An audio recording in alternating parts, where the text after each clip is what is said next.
Function generator वापरून आवश्यक operate आणि फ्रिक्वेन्सी सेट करा। सर्वांना नमस्कार।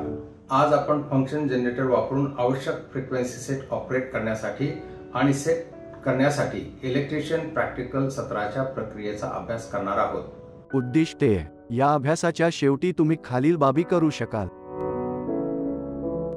फंक्शन जनरेटरच्या विविध कंट्रोल्स ओळखणे, उपकरणे चालवणे आणि आवश्यक फ्रिक्वेन्सी आणि वेव्हफॉर्म सेट करणे, सीआरओ वापरून सेट वेव्हफॉर्मची वेळ आणि फ्रिक्वेन्सी मोजणे, साधने उपकरणे 10 मेगाहर्ट्झ ऑसिलोस्कोप ड्युअल ट्रेस एक संख्या, फंक्शन जनरेटर एक संख्या, एएफ ऑसिलेटर 20 किलोहर्ट्झ एक संख्या, साहित्य पॅच कॉर्ड एक सेट। फंक्शन जनरेटरचा वापर करून सराव करा। त्याच्या समोर पॅनलवरील फंक्शन जनरेटरचे विविध कंट्रोल्स शोधा।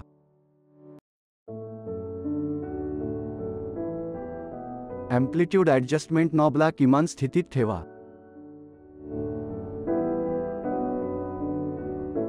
बीएनसी केबलला सीआरओशी जोडा आणि सीआरओ कार्य मोजमाप परिस्थिती सेट करा। पॅच कॉर्ड वापरून फंक्शन जनरेटरचे आउटपुट टर्मिनल्स सीआरओच्या इनपुट टर्मिनल्सशी जोडा। दोन्ही साधने ऑफ स्थितीत ठेवा।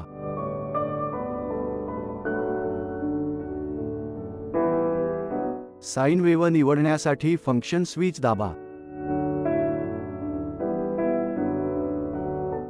10K असे चिन्ह असलेला रेंज स्विच दाबून 10 किलोहर्ट्झ रेंज निवडा।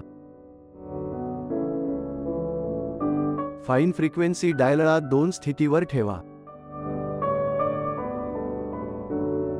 सीआरओ मध्ये एसी-डीसी स्विचला एसी स्थिती आउट वर सेट करा।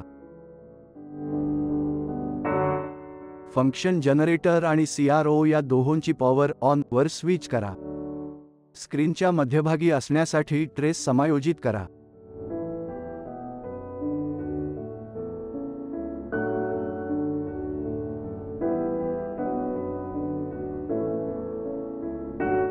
फंक्शन जनरेटरचा एम्प्लिट्यूड नॉब आणि सीआरओ वरील व्होल्ट्स डिव्हिजन समायोजित करा।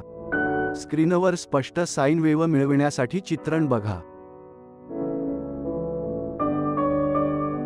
स्क्रीनवर पुरेशा प्रमाणात पीक मिळविण्यासाठी टाइम डिव्हिजन नॉब समायोजित करा।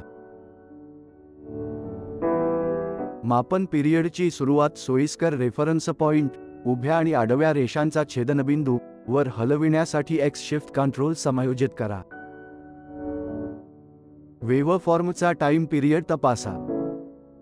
ए आणि बीच्या दरम्यानचा टाइम पिरियड आडव्या डिव्हिजनची संख्या मोजून आणि तिला टाइम बेस रेंजने गुणून निर्धारित केला जाऊ शकतो।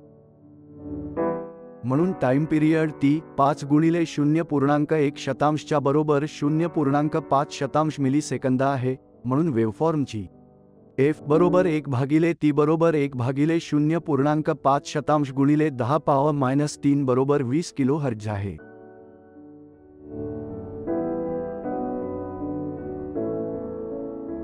फंक्शन्स जनरेटरवरील फ्रिक्वेन्सी रेंज सेटिंग्ज बदला। टेबल 1 पहा आणि ऑसिलोस्कोप वापरून आउटपुट फ्रिक्वेन्सी सत्यापित करा। फंक्शन स्विचला इतर काही वेव्हवर सेट करा, उदाहरणार्थ चौरस, त्रिकोणी।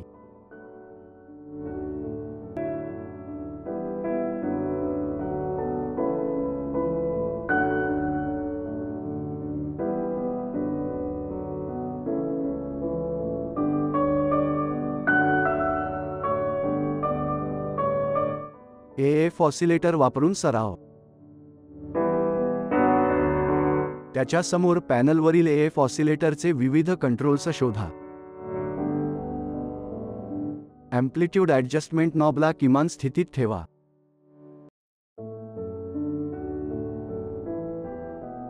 बी आणि सी केबलला सीआरओशी जोडा आणि सीआरओ कार्य मोजमाप परिस्थिती सेट करा। साइन वेव्ह निवडण्यासाठी फंक्शन स्विच दाबा। 10K असे चिन्ह असलेला रेंज स्विच दाबून 10 किलोहर्ट्झ रेंज निवडा। फाइन फ्रिक्वेन्सी डायलला 2 स्थितीवर ठेवा। CRO मध्ये AC-DC स्विचला AC स्थिती आउट वर सेट करा. AF ऑसिलेटर आणि CRO या दोहोंची पॉवर ऑन वर स्विच करा. स्क्रीनच्या मध्यभागी असण्यासाठी ट्रेस समायोजित करा.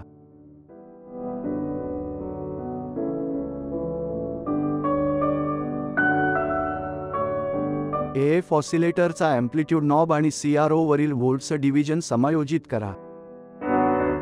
स्क्रीनवर स्पष्ट साइन वेव्ह मिळविण्यासाठी चित्रण बघा.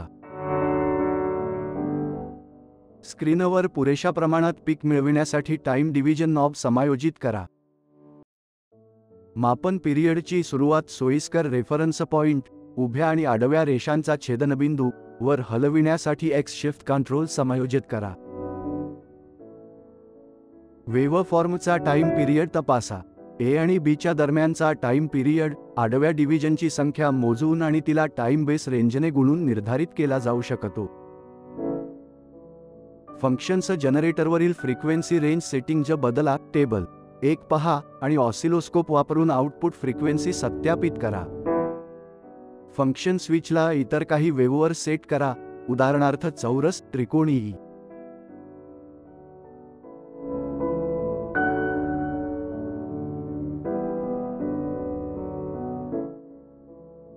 AF जनरेटर ऑसिलेटर ची आउटपुट फ्रिक्वेन्सी मोजण्यासाठी कार्य 1 मध्ये दिलेल्या प्रक्रियेचे अनुसरण करा आणि दिलेल्या सेटिंगसाठी टेबल 2 मध्ये वाचन लिहा.